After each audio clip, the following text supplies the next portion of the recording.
Pakistani kitchen में कुछ ऐसी फूड हैबिट्स या खुराक के जो कैंसर के रिस्क को बढ़ा सकती हैं, उनके बारे में आज बात करेंगे। तो सबसे पहले है प्रोसेस्ड फूड और मीट, यानी आप शामी कबाब, नगेट्स या सॉसेजेस जो प्रिजर्वेटिव्स लगाकर डब्बों में बहुत देर तक फ्रीज़ या पैक किए रखे जा सकते हैं, उनके ज़्यादा इस्तेमाल से कैंसर का रिस्क बढ़ सकता है। प्रोसेस्ड मीट या increase intake of red meat, यानी लाल गोश्त का ज़्यादा इस्तेमाल भी हमारे लिए मुज़र सेहत हो सकता है और कैंसर के रिस्क को बढ़ा सकता है। Increase use of deep fried foods, यानी बहुत डीप तली हुई चीज़ें जैसे समोसे, पकोड़े, इनका ज़्यादा इस्तेमाल भी हमारे लिए मुज़र सेहत हो सकता है।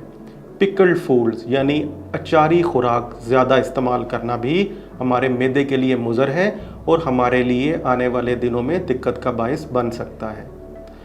रीयूज्ड ऑयल या पुअर क्वालिटी ऑयल का इस्तेमाल भी हमारे जिस्म के लिए मुज़र सेहत है और कैंसर के रिस्क को बढ़ाता है।